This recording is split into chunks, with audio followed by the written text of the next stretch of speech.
Hey, Barbara. I'm heading out to do some shopping. Alright, I'm coming now. My name is Barbara. I'm just an ordinary housewife who turned 55 this year. Today, my husband Rob and I are going out to buy some daily necessities. On weekends like this, it's really nice that Rob drives us around. Rob, who is 5 years older, is a humble, kind, and reliable man. This hasn't changed since before we were married. He's truly dependable, and I'm grateful for that. We originally got married through a workplace romance. Back then, it was common for women to resign from their jobs upon getting married. I chose to become a housewife and raised our 2 sons, James and Michael. Since our children moved out 3 years ago, it's just been the 2 of us, living a carefree life. Barbara, do you think this would be good for James and his wife? Rob asked me while looking at baby clothes in the children's clothing section. Well, we don't know the baby's gender yet, so maybe it's better to wait until after the baby is born? You might be right. He's always so eager. But I understand how he feels. I'm looking forward to it too. We're about to become grandparents. We heard from our eldest son, James, about 3 months ago. We're having a baby. Really? Congratulations. You're finally going to be a father. James is finally going to be a parent. Despite various issues, the birth of a child is a joyous occasion. I genuinely congratulated them. 6 years ago, James got married. His wife, Sarah, was a classmate from his college days. When Sarah first came to visit us, she seemed unfriendly and aloof. She must have been nervous. I tried to make conversation to ease her nerves a bit. "Where is your family from, Sarah?" "Colorado," she replied. "Oh, I see. The snowy scenery there is beautiful. We used to go skiing there a lot in the winter." "Uh-huh." I was taken aback by her curt response. Right, it's not easy to get along with your mother-in-law immediately. I hope to gradually close the gap between us. After that, James and Sarah registered their marriage. They started living together in an apartment a bit away from our house. Hoping to get along better with Sarah, I invited James and Sarah for dinner or sent them delicious treats to deepen our relationship. Of course, I wasn't being pushy or sending things uninvited. But Sarah's attitude remained unchanged, always responding with a lackluster, "Uh-huh, thanks." It was nice, I guess. It seemed like I was disliked from the start. Gradually, I stopped contacting James and Sarah. But about 3 months after they registered their marriage, James got in touch. "Hey, Mom, I wanted to talk to you about our wedding ceremony." "Oh, are you two planning to have a wedding ceremony?" "Of course, we are. Sarah wants to have one too." "Is that so? What did you want to discuss?" I was astonished by what James asked. "You want us to cover all the wedding expenses?" When I told Rob, he looked just as surprised as I was. "Yeah, they want us to cover the $30,000 for the wedding." "That's asking for a bit much, isn't it?" "I agree." James's story was this. They wanted to have a wedding ceremony, but neither of them had savings. And Sarah's family couldn't afford to contribute either. So, they were asking us to foot the bill. We decided to invite James and Sarah over to our house on the weekend to discuss it further. "So, what's this all about?" "It's exactly as it sounds," Sarah said brusquely, without even looking at us. "Is this the attitude of someone asking for money?" I glared at James. "Look, James, it's not that we can't afford the wedding expenses, but shouldn't you do something within your means?" Rob spoke gently, as if to counsel him. I completely agreed and nodded along. Then Sarah sighed and said, "You two want to enjoy the wedding too, right? It's a once-in-a-lifetime event. Why can't you happily cover it?" And James, siding with her, said, "Exactly. It's an important ceremony marking the start of our journey. Think of it as a wedding gift and cover the costs, please." Despite James's desperate pleas, Sarah just blankly stared, seemingly uninterested.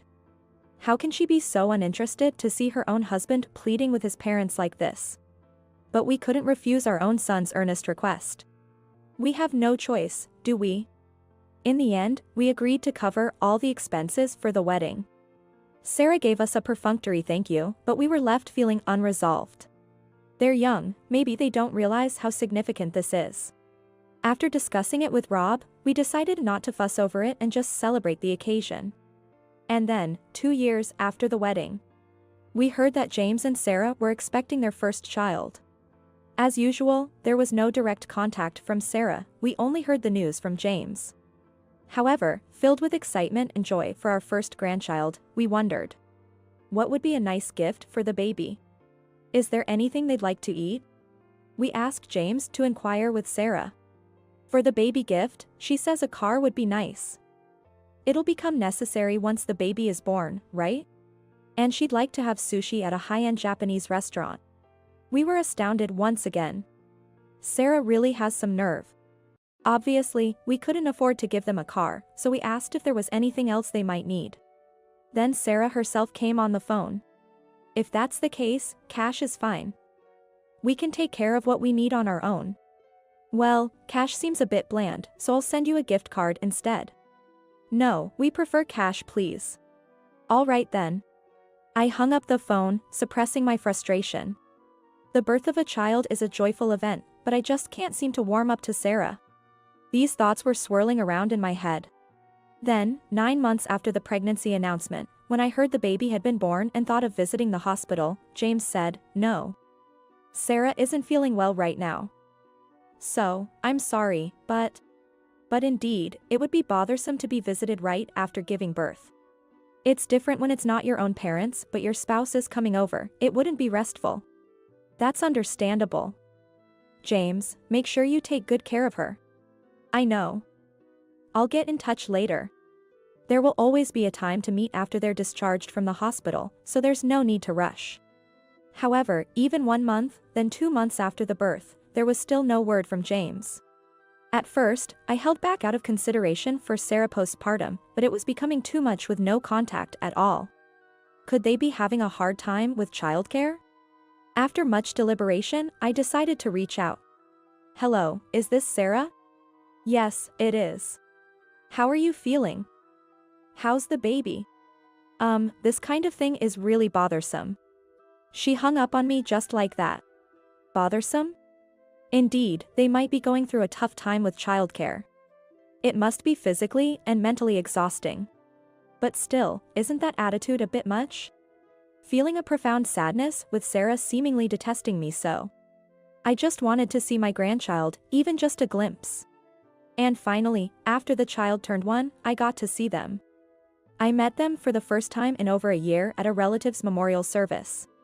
Unfortunately, Rob couldn't make it due to work that day. I realized the child sitting on Sarah's lap in a pink outfit was my grandchild. It was a girl. I realized then that I hadn't been told the child's sex or name. I approached Sarah, taking the opportunity to catch up. It's been a while. How have you been? Just the usual, I guess.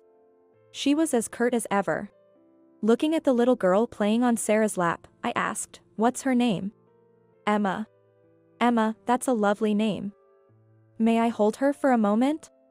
"I'd rather no." Sarah flatly refused me.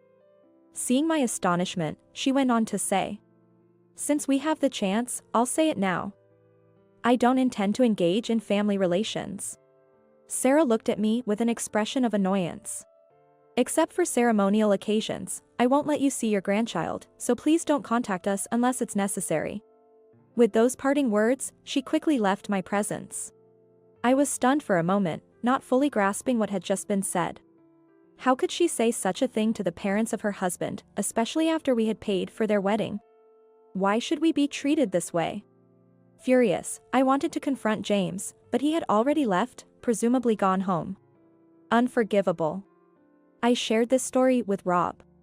Then let's decide not to provide any more assistance to James and his wife from now on. Let's consider the wedding expenses as a gift given during our lifetime. People like that will eventually isolate themselves. Just leave them be. I agreed with him. Right, just because we're parents doesn't mean we have to keep bailing our children out forever. I told James that we no longer needed to stay in touch and to refrain from contacting us. Of course, I also made it clear that we would not be initiating any contact from our end. After such an incident, Rob and I only hoped that our younger son, Michael, would marry someone decent. 4 years after James got married, it was Michael's turn to tie the knot. I was apprehensive when Michael's marriage was decided. Would I be subjected to unpleasant remarks from another daughter-in-law? Would I be disliked again? I didn't know how to bridge the gap and was completely traumatized by the previous experience. However, Michael's wife, Lily, turned out to be a charming woman with a friendly disposition and a lovely smile. "Barbara, I look forward to getting along with you.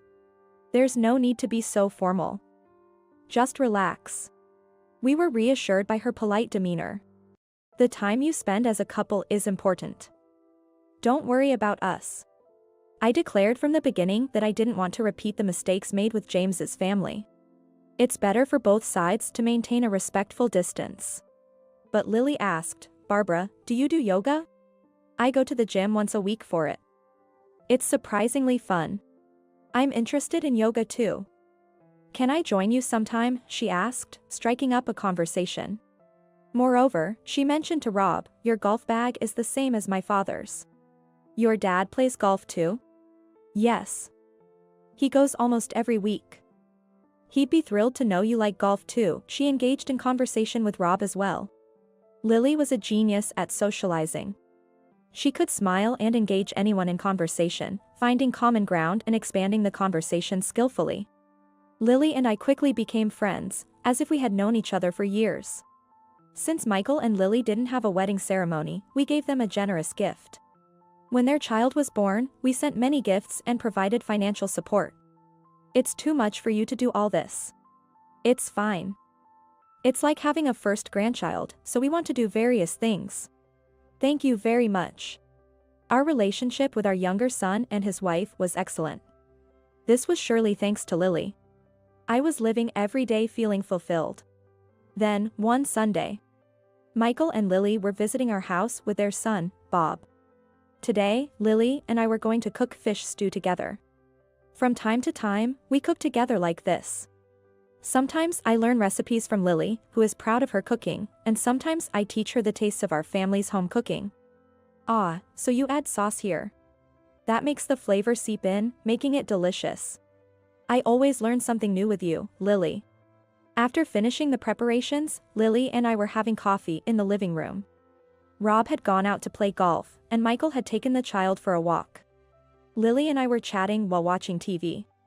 Then, the door at the entrance opened. Could it be the delivery? I stood up and headed for the entrance. However, standing there was an unexpected person. Barbara, it's been a while." It was James's wife, Sarah, holding a baby. "It's been a while indeed. What brings you here?" I asked in a cold tone. Sarah looked deeply hurt by my attitude. Please, I beg you, let us live in your house." Sarah pleaded desperately at the entrance. "What are you suddenly talking about? Please, I have no one else to turn to but you and Rob." I was taken aback by her unusually panicked state. "James got laid off." "What?" "I can't work because the child is still too young." "You've had a second child?" "Yes. And right after that, we found out about the layoff." As we were talking, Lily appeared at the entrance. "Barbara, what's going on?" "Ah, Lily." Upon seeing her sister-in-law, Sarah's expression turned demonic. "Why are you here?" "Because of you, I'm like this house is mine. You need to leave immediately." Sarah started screaming incoherently. "I am the wife of the eldest son. You should leave. Be quiet." I shouted loudly, reprimanding Sarah's unreasonable behavior. "But Barbara, you're always so friendly with the younger son's wife. We are the eldest son's family. You're neglecting the rightful heirs. And it's all because of this woman." Sarah broke down in tears, saying such things. It seems she has somehow convinced herself that we are living with Michael's family. I sighed deeply. "Look, you were the one who refused to have anything to do with us, remember? And now you expect us to let you live here? Don't you think that's a bit presumptuous? But we're the eldest son's family coming back to live with you, with our adorable grandchildren. Isn't that all good?" Grandchildren who are only supposed to see at ceremonial occasions are practically strangers. How can you expect us to feel attached to them? Sarah's face was filled with despair at my words. Then, can't we start getting along now? Sorry, but I'd rather not. I said this firmly. I've thought this for a while, but it seems we just don't get along. I don't see a need for us to be in touch in the future. I rejected her outright. You old hag. With those foul words, Sarah stormed out. Later, James also made a similar request for assistance. However, Rob and I refused. We told them to manage on their own without relying on us. Apparently, they had no one else to turn to and ended up living in dire straits. I do feel a bit sorry for James, but that's the consequence of choosing such a partner. With 2 children, I wish they would act more responsibly as parents. It turned out just as Rob had once said, they will end up isolating themselves. Sometime later, congratulations on your 25th wedding anniversary, Barbara and Rob. This is a small gift from us. With those words, Michael and Lily handed us tickets for an overseas trip. Is it really okay to accept something so expensive? Lily arranged everything. Michael said with pride. Thank you, Lily. But are you sure? Please don't hesitate. I consider you and Rob like my own parents. I was so moved that I couldn't help but cry. Rob didn't show it, but I'm sure he was crying tears of joy on the inside too. I hope Michael and Lily continue to live a happy life.